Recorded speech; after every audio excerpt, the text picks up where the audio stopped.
Hi, this is Regeline Sabat, also known as Gigi. You're listening to Walk With Me podcast. My guest today is Kara Rayner. Kara Rayner is an actress. Welcome to the show, Kara. Hi, thank you. Thank you so much for having me, Gigi. This is an awesome honor for me. You're welcome. It's an honor to have you here today. Now, why don't you start off by telling us about you and where you are from?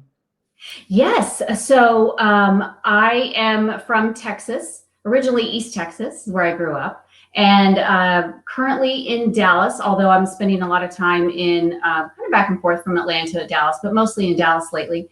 And I am an actress, but also I work for production companies and help with casting and producing and that sort of a thing, and a coordinator for them.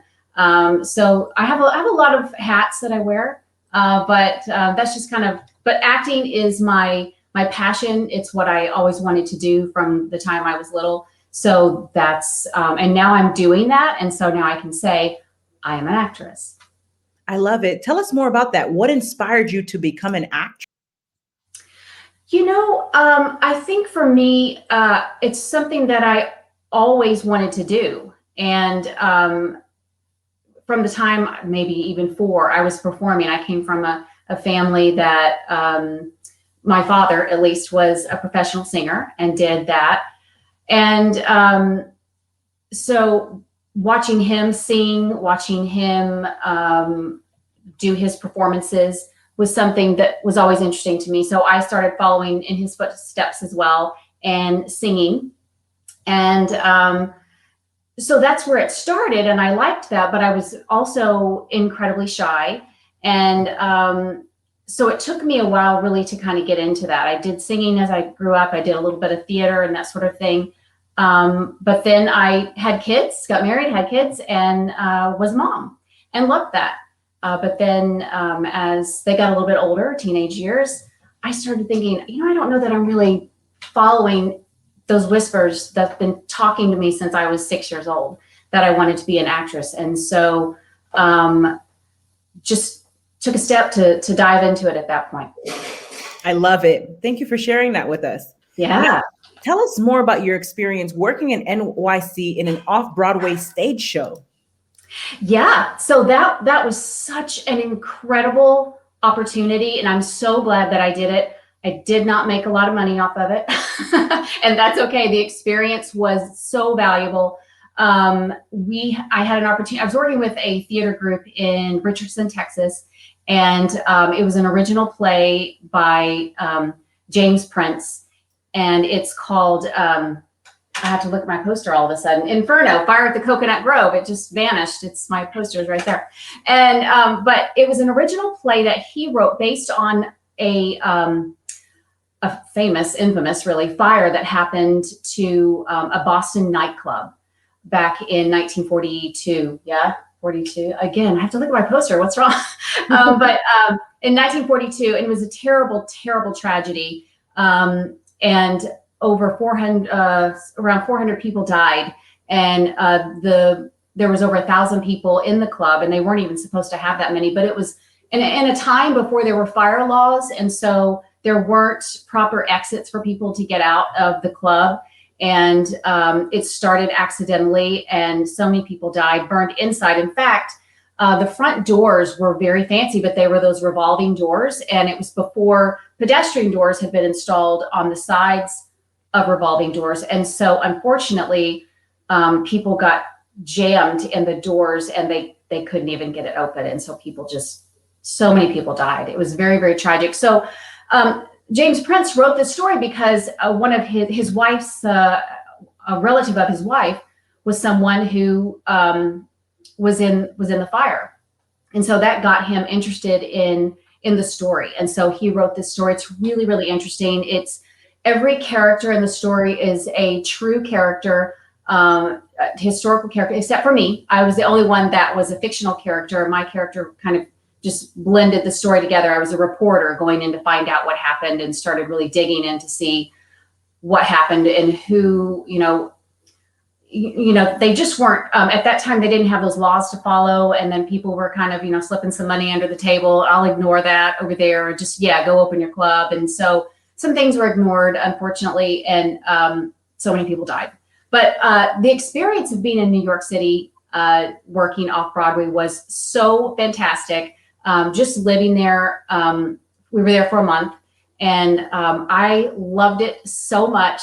Just the energy of the place was so exciting. I lived a couple of blocks away from the theater, so when I would go to the theater, I would walk there, and even when it rained, and because it wasn't that far, and also, so that you know, my wardrobe and my hair was always in the style of 1942, a very period, and so I would personally pin roll my hair every single day. Every single day. It was very important to me that I did that. And it was a chore, let me tell you. So I would wake up in the morning and I would wash my hair, or at least wet it, and then start pin rolling it with clips is what I did. I would roll it kind of on, I don't know, anything that I could find was a certain width, or, that I wanted around, and I would roll it and then clip it, and then let it dry naturally.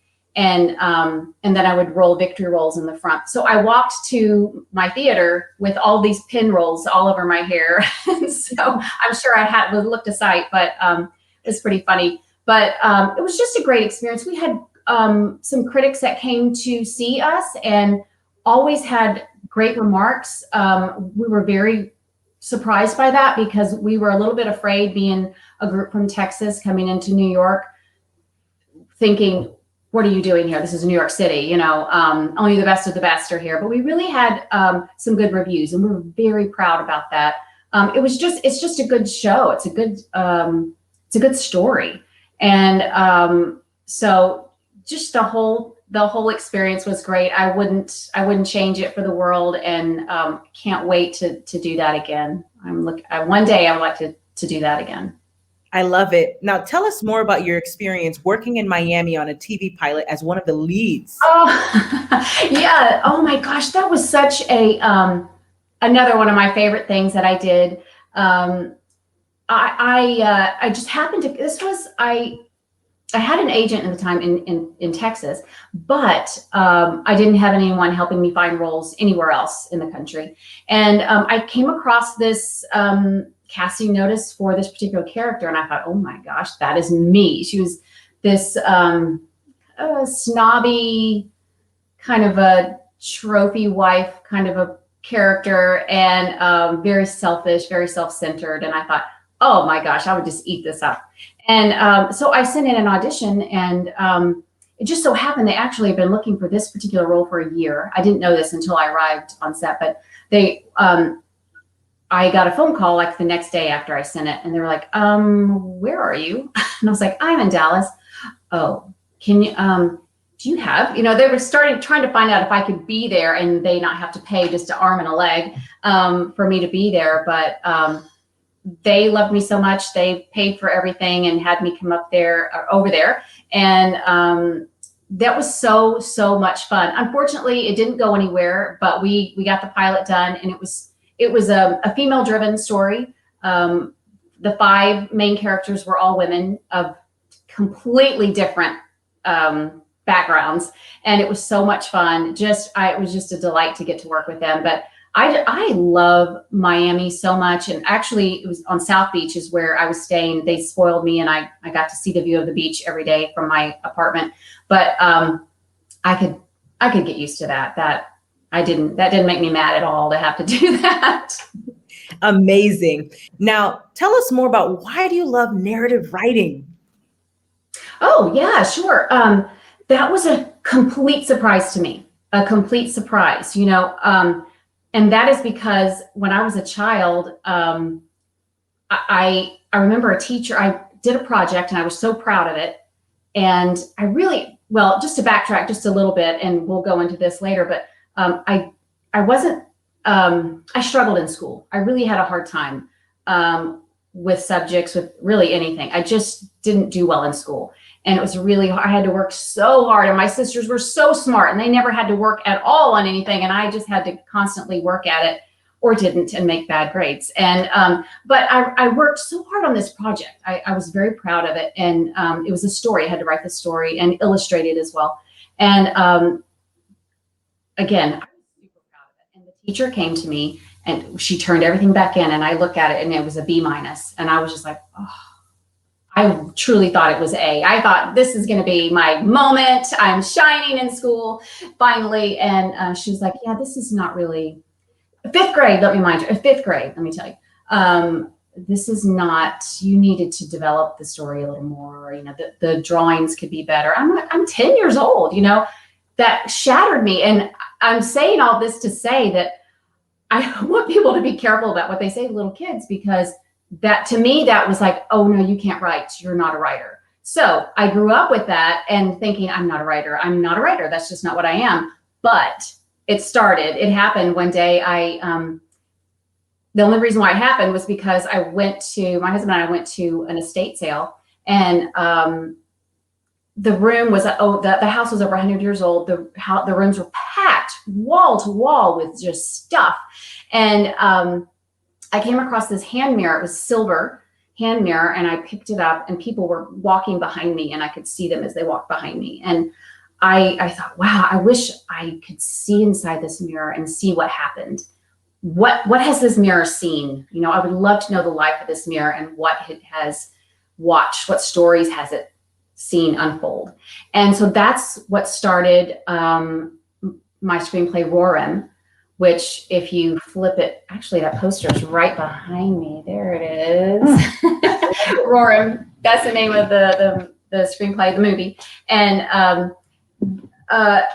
so we named it that. And if you flip it around the other way, it spells mirror. So that's where that story came from, was what would happen if someone found a mirror, and what story would they see in that mirror? And that's what the story was. And I started writing that, and it just spilled out of me. Just absolutely, I couldn't even believe it. And I would have friends and family read it to get some critique. And, you know, honestly, you know, am I terrible? You know, and is this ridiculous? And everyone loved the story. And so we decided my husband said, why don't we just make our own film? And I was like, sure. That was a whole nother thing. I was like, what are we doing? We don't know what we're doing. That was a crazy journey. But I think just coming up, you know, for writing, and I do have other screenplays that I'm working on right now. And writing is not easy for me at all, because you have an idea, but you have to have the rest of the ideas to complete the story. And so I have some really great stories that I think that are coming along, but it's a hard thing. Is, you know, writing is a hard thing. And I've talked with a couple of writers, and they all have different practices. Some are like, just sit down and write. Doesn't matter what it is, just write, just hash it out. And you've written books, so you know. And then others are like, well, you know, you get inspired. Whenever you get inspired, sit down right there and then start writing. But I really enjoyed writing that story, and was delighted how easily it came to me. And it was nominated. The screenplay was nominated for the Beverly Hills Film Festival, and I was very proud about that. It was the very first one that I ever submitted to, so I couldn't believe it. And our film has gotten into one film festival. The film took a really long time to make, and so my energy for that film began to wane a little bit over the years, and I moved on some other projects, so I didn't submit it to a lot of things. But it's still, you know, it's my first film, and you know, it's got a special place in my heart. But I like writing, and I want to keep doing that. I love it. Very powerful. And you mentioned something there. You say, write the book. Yes, it's very important. A lot of individuals believe that they have writer's block or something of that nature, and they really just have to step into it and write the book. So if you're listening to this today, as Kara mentioned, write the book. Very, very powerful. Thank you for sharing that with us. Now, tell us more about the major challenge that you had to overcome in your life, Kara. Yeah, and so I think where I want to start with that is I always wanted to be an actress. And for me, part of the challenges were not feeling worthy enough to do that, and not feeling talented enough to do that. And I don't, you know, and we all have, though, you know, some of us have more than others, but I really had struggles with that, not feeling secure enough with myself that I would be, you know, smart enough to do it, or talented enough, or pretty enough, whatever it was, I wasn't enough for it. And so I backed away from it a little bit. As a kid, I was just like, yeah, I'll just do anything. And then I really backed away because part of those struggles was having a weight issue when I was a little girl, and really picked on, like horribly bullied for it.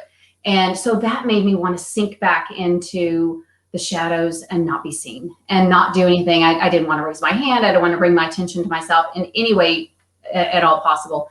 And my father continued to encourage me to sing, which I loved doing and still do today. And so I did that, and I was in the choir, and I sang in ensemble groups and that sort of a thing. But I really wanted to be an actress, but I never told anyone, because of the feelings of having that unworthiness, inside of me. And I never shared that with my parents. I never gave them the opportunity to help me with that. I struggled through that on my own. I never shared it with anyone. And so anyway, I started doing a little bit of that. My mom would say, oh, I know you love theater. Why don't you go audition for that? So I did a little bit of that. And then I finished up college. I got married. I had a child before I got out of college, and I became a stay-at-home mom, which I love and never regretted ever doing that. Had 3 boys.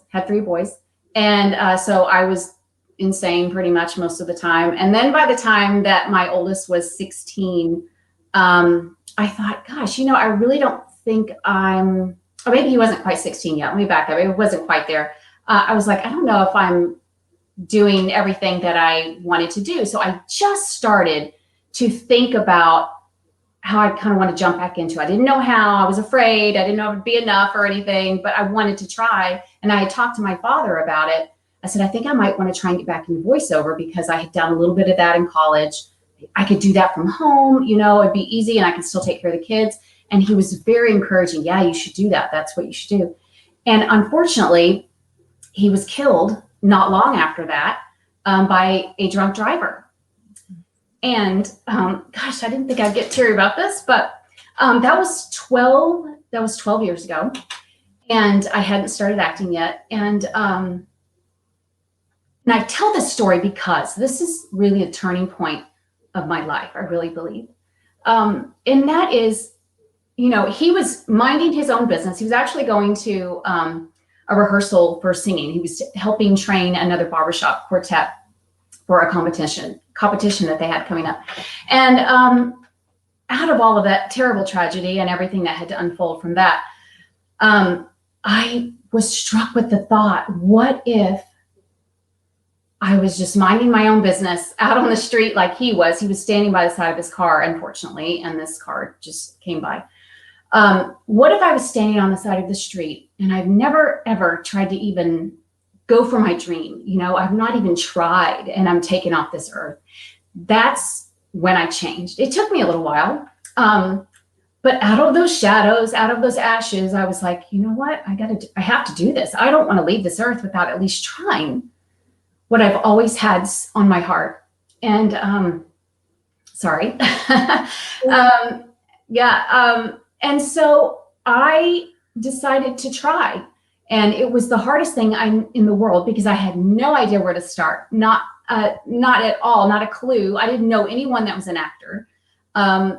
So I started with a friend at church who was a voiceover artist. I happened to know it. That was one of the scariest things, was to go up to him and ask him, can I talk to you? Because to me, he was like this gigantic feature. He's like, oh, voiceover artist. He was this huge guy. And I was afraid to ask him. And here's the thing. I love this about finding your purpose. And when you find an interest in something, people who also have the same interest love to talk to you about it. So once I started talking to him, I was like, oh gosh, he's not, I'm okay. I'm okay with who I am right now, because he's enjoying talking about this. And his first thing he said to me was, you have to start voiceover classes. You have to start acting classes. And I was like, whoa, wait a minute, settle down. I wasn't talking about acting, although inside of me, I was like, yes, that's what I want. I want to act so bad. And he was like, oh yeah, you have a certain look. You'd be great on camera. You need to think about this. And I was like, no, I don't think I could do that. And then, of course, I wanted to. So he said, you need to go. This is the acting coach I use. This is the voiceover coach I use. And then that was the second scariest thing, was calling those two people and setting up classes with them. And, you know, that was the beginning of going towards what I had always dreamed of. It was really just the beginning. And I began to listen to those whispers. You know, people call it listening to what God is telling you, listening to your calling, whatever it is that makes sense to you. To me, it's a little whisper of, yeah, you really want to do this. This is what you want, and you need to go for it. I believe that, you know, my acting is a gift that I was given, and I have a right as a human, to go and go get the life that I deserve. And because I don't believe that anyone is given a gift that, you know, they're not capable of showing. You're given a gift from God, and if you're given that gift, then you are capable of receiving it.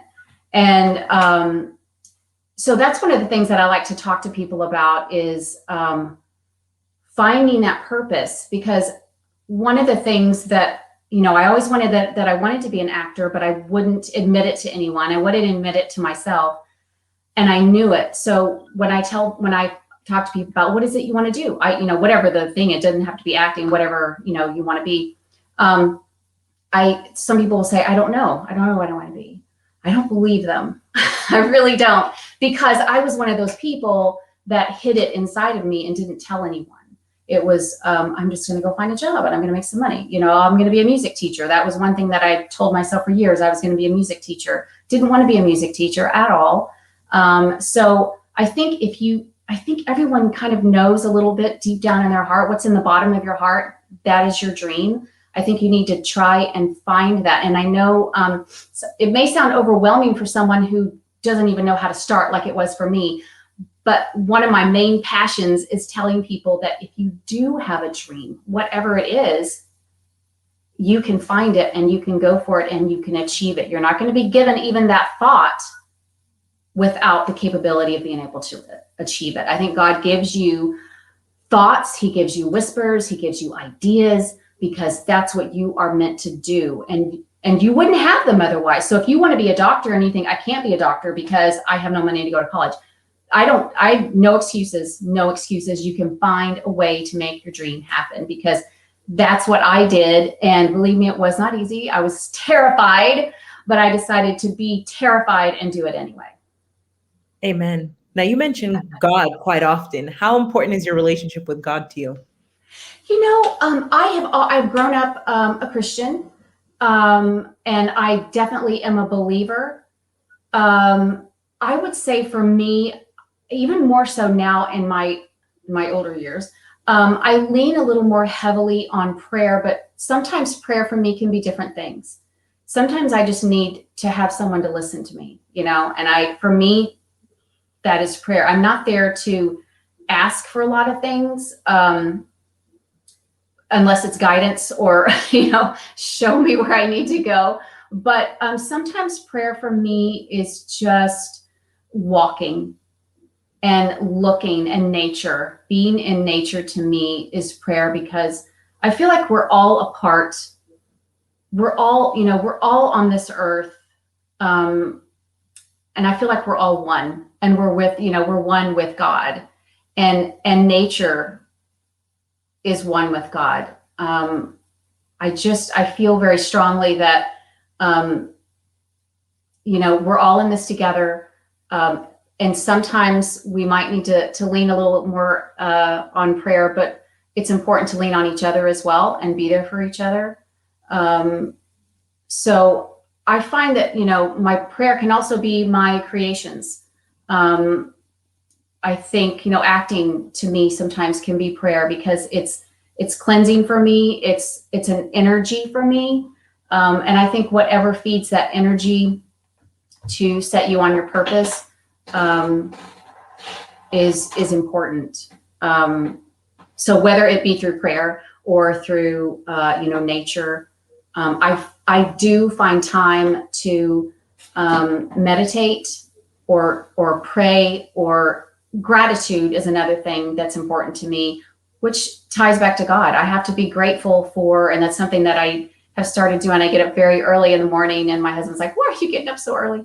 But I want to journal. I want to write down what I'm grateful for, because that has transformed me greatly, to understand that I have to be grateful for my heart.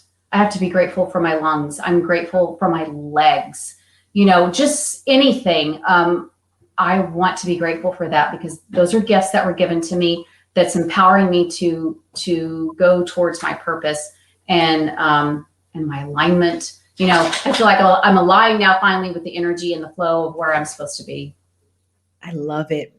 Now, let's circle back for a moment. You talk about Okay. overcoming weight challenges in the past. Yeah. What you know today, what would you go back and tell Kara in regards to weight? And for the audience that's listening today that's struggling with their own weight challenges, what would you tell them? Wow, that is such a good question, Gigi. And it makes me a little teary because, that little girl had a lot of struggles with that. And I that is so good. I think what it is you have to discover that you have to know that you are enough.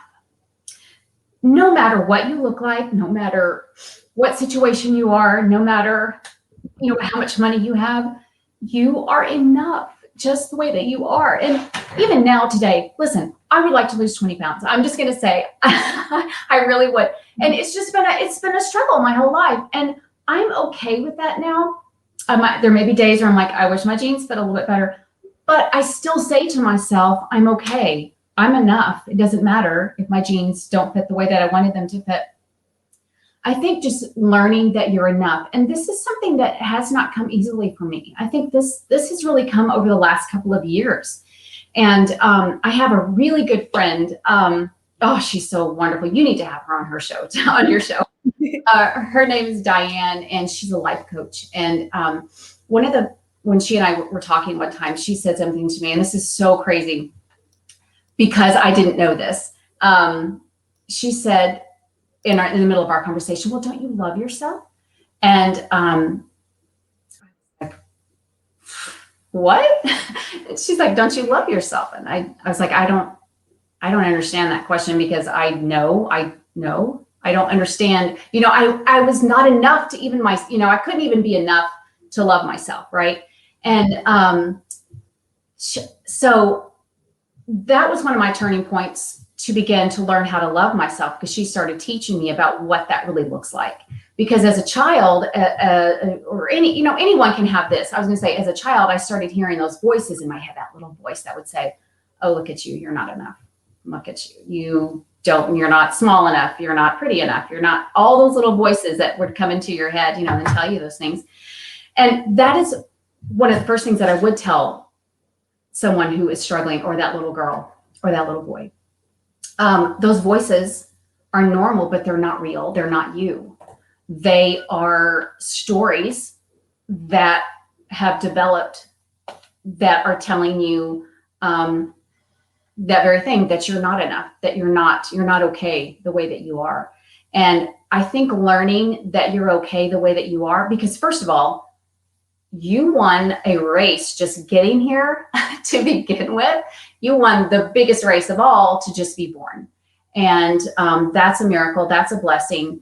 That is enough right there. And then as you grow, you begin to figure out what it is that lights you on fire. What is your purpose? And you start figuring that out. So I think that's what I would want to tell.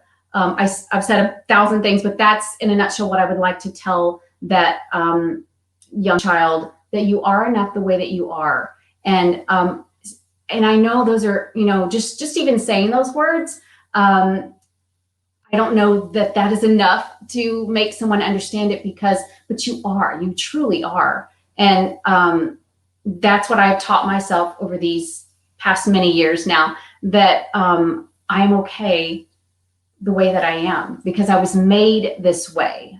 God made me this way, and this is the way I'm supposed to be. Very powerful. You're such an inspirational speaker. You are enough. Very powerful. I love it. Now, Kara, what is the why that keeps you going? What is the why, you said? Yes, your why that keeps you going. Um, Such good questions. The why that keeps me going. Really, for me, I think the why is I really just kind of started this. I just started acting 10 years ago. I just started discovering these things about myself 10 years ago, and slowly over these past 10 years. And I just gotten started, So my why is I've just gotten started. And acting for 10 years might sound like a lot to someone who hasn't started acting yet or wants to, but really that's relatively new to acting because there's so much to learn. And it's hard to get into the business. There's a lot of competition out there. There's a lot of actors. There's so many actors. It's saturated with actors who want to become famous, who want to make it big. My why is because I want to continue to work in this element. I love creating. I love storytelling. I want to, of course, I want to have bigger roles that allow me. And really, it's not that I want to be known so much as I want roles that challenge me and that open the hearts of people, whether my character is a terrible character or a good, kind, compassionate character. I want to tell stories that help people question what they're doing in their life, maybe question who they are, maybe question relationships that they have that aren't healthy. Whatever it is, I want to be able to be a storyteller for someone and tell a story that strikes their heart, that makes them think, and hopefully, open their hearts to more people and just loving more people. Obviously, I love not any kind of movie, but I love a lot of movies. I love thrillers, other things that, not necessarily has to be a life-changing movie, but that is part of the why, is that I want to tell a story to change people's hearts. Absolutely amazing. Now, was there a time in your life journey where you experienced an aha moment? Yeah. Okay. Well, one of them would have been Diane asking me, "Do you love yourself?" That was the first one, because it's like I didn't even know that was a thing. I didn't know you could love yourself. Another aha.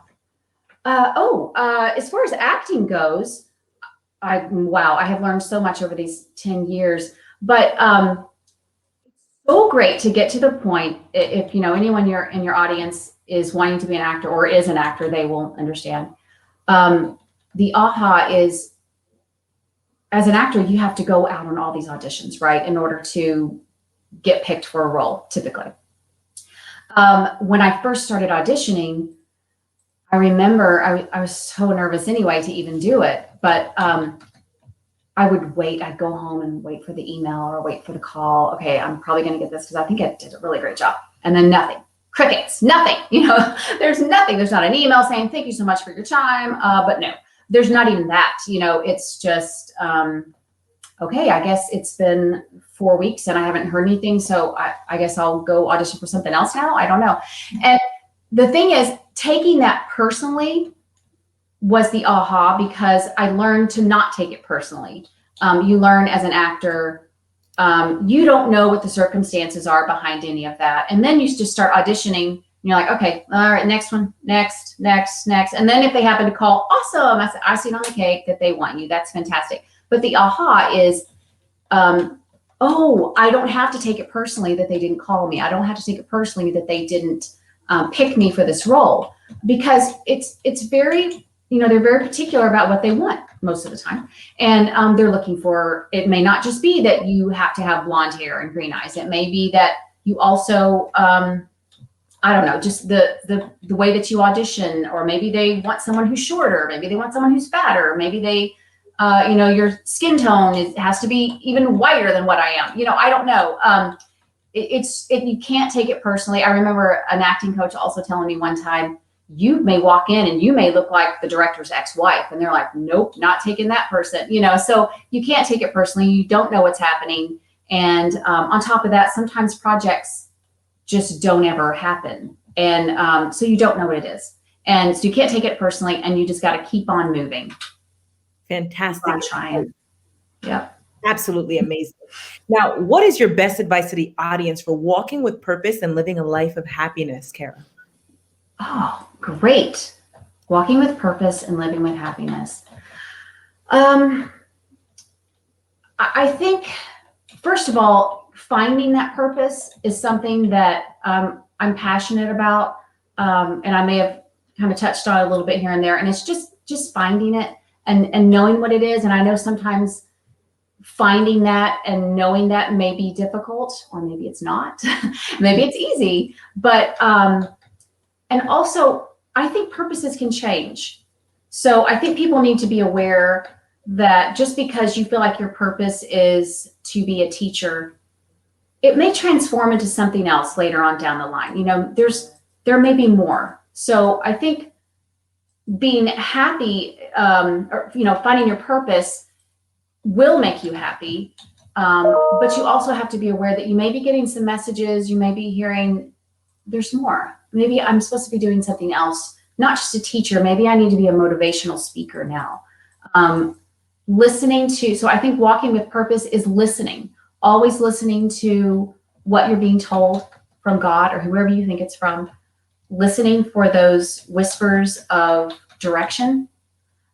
Because just as a sailboat, you know, goes through the sea, it's going to change. The wind is going to change direction and take you down a different path. So I think walking with purpose means also listening, which will inevitably create happiness in your life because you're following the direction that you're supposed to be going and aligning with what it is that is true for you. I think happiness is being true to yourself. It's being authentic to who you are. And I say this because I don't feel like I was authentic years and years and years ago. You know, I didn't want to admit who I really wanted to be, or what I wanted to be. Be truthful with yourself. If you're really, really wanting to be an actor, say it, speak it into being. Take a step, you know, go towards that. If you don't know what that is, contact me. I will tell you. It's as easy as reading a book, you know, or watching a movie, getting inspired by some fabulous actress or actor. And it's taking the step. That step will take you to the next step, and that step will take you to the next step. And you know that you are on purpose because it's lighting you on fire. You know, you are feeling, if you're feeling like whatever it is, your job that you're doing, and you're feeling like, oh, I got to get up again. It's the alarm just went off and I have to go to the job and I don't want to, you're probably not in purpose and you're definitely not happy.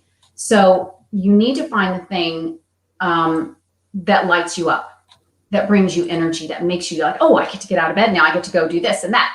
And so I think walking with purpose is finding it, listening, and being authentic about it, being honest about it, being honest with yourself about it. Really listen to yourself because that's important. You know, again, you are given those whispers, you're given those thoughts, you're given those ideas for a reason. They're in your brain because you are special. You have a purpose. You're here to accomplish something, whether it's, you know, feeding the poor or being a motivational speaker or, you know, working with the elderly, whatever that is, find that. And I think when you find your purpose, keep listening for the next purpose because it could change. I think you're going to be walking in happiness as well. I love it. Kara, thank you for being a guest on Walk With Me podcast.